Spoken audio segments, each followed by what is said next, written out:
In exercise 2, Alex, I'm going to share an exercise that can help you to manage physical anxiety. This is a great strategy that you can actually practice 7 to 14 to 21 days before that big exam for 5 minutes each day. And when it comes time to take that exam, you'll notice something. You'll notice that you have the ability to control the way you feel physically. And this really can be an important strategy. I know some awesome students who've put in the time and learned what they needed to know, but because of their anxiety, they become paralyzed at test-taking time.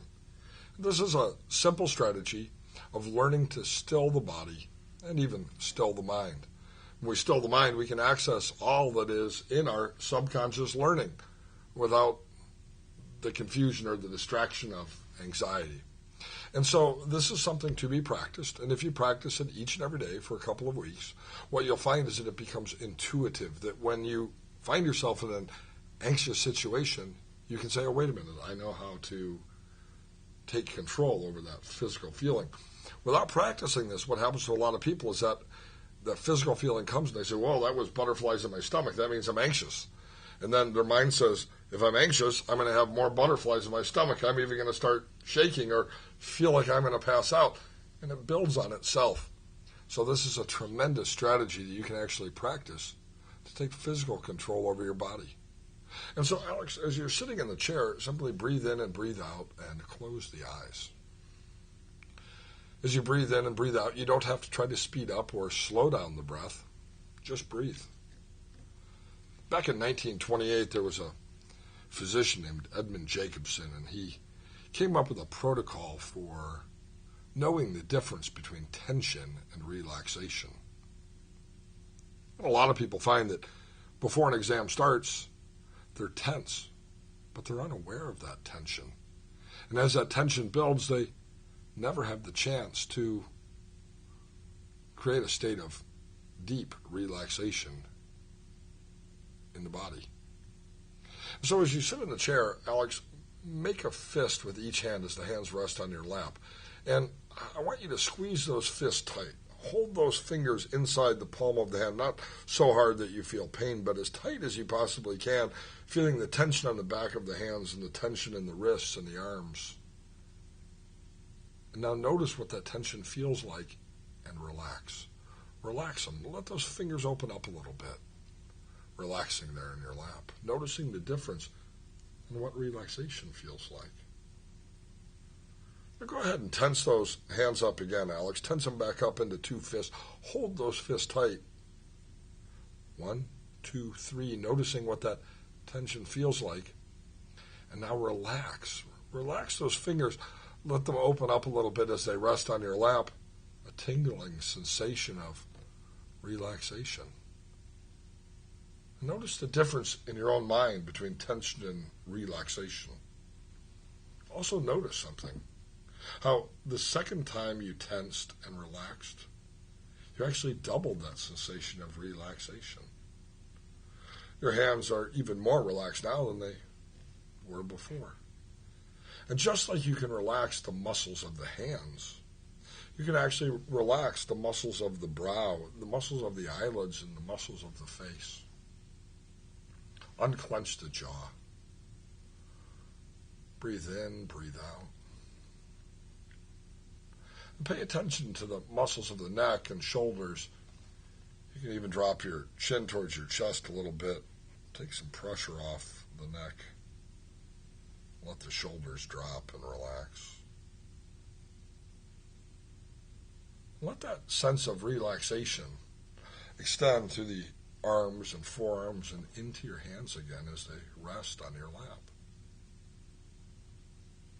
Notice something. Without effort, your heart rate has become smooth and rhythmic. Your breath has become calm and regular. And notice your back and your belly and the muscles in the back and the muscles in the belly, and let those relax, noting the difference between tension and relaxation. Even the muscles of the buttocks and thighs. We're often carrying the weight of our work and the busyness of the day, and let those muscles relax as well. Never asleep, but deeply relaxed.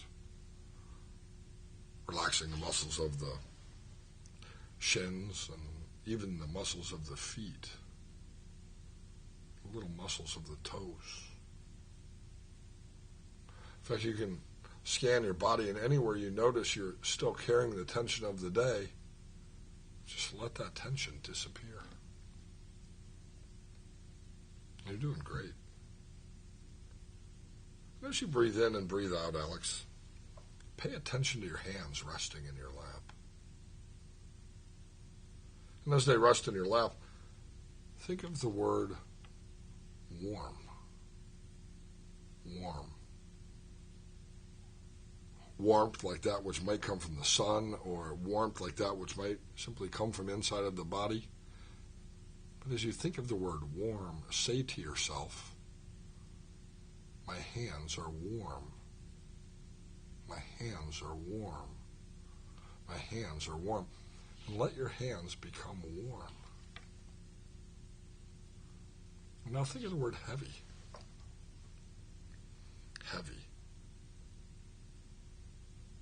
And notice how heavy your hands are resting on your lap. And say to yourself, my hands are heavy. My hands are heavy. And just let your hands be heavy. And say to yourself, my hands are warm and heavy. My hands are warm and heavy. My hands are warm and heavy. Notice how wonderful it feels to take a minute of deep physical relaxation. And how wonderful it feels for the mind to take a break from the stress of the day and simply relax. And this state is a wonderful state. It's not one that I've created, though. It's actually one that you've created by following my directions. And so if at any time over the next day or two or three, or over the next week or two or three, or even the next year or two or three, if you have a need to take a break from the tension and stress of the day, simply notice the difference between tension and relaxation in your muscles, and let those muscles relax. And let your hands become warm and heavy.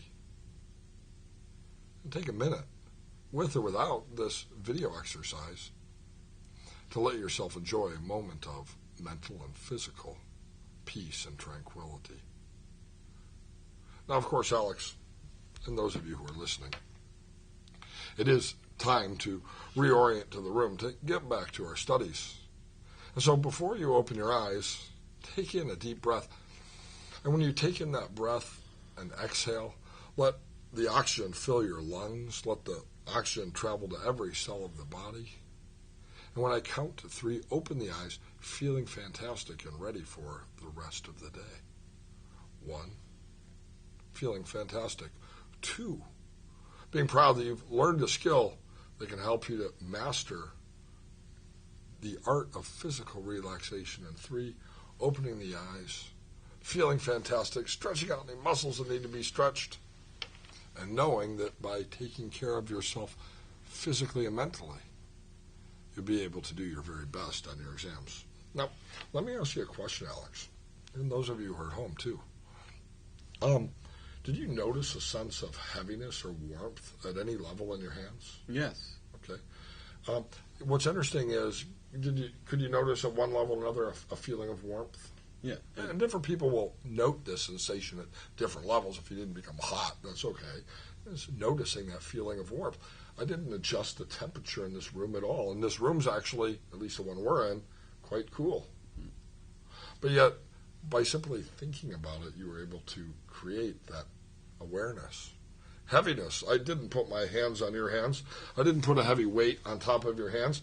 I just had you think about the word heavy, and what happened to your hands? My hands became heavy. They felt heavy. You noticed that sensation. Now, here's why this is important. If you can create warmth and heaviness, you can create any sensation at all. Even the sensation of those butterflies being in a cage and maybe even going to sleep for the night. You can create any sensation that's important to you. A sense of coolness on the forehead, a sense of heaviness in the fingertips. Whatever it is that's going to be the opposite of your anxious experience. This technique, in conjunction with progressive muscle relaxation, is a technique called autogenic training. It has been used since 1932 when a German cardiologist actually invented a protocol to help his clients take physical control over their bodies. And these are some great strategies for relaxation training that are important as well. In fact, on our website at universityspeedreading.com, Alex, there are some additional training materials for relaxation and autogenic training as well. So if you're interested in any of those, you can check those out on our website as well.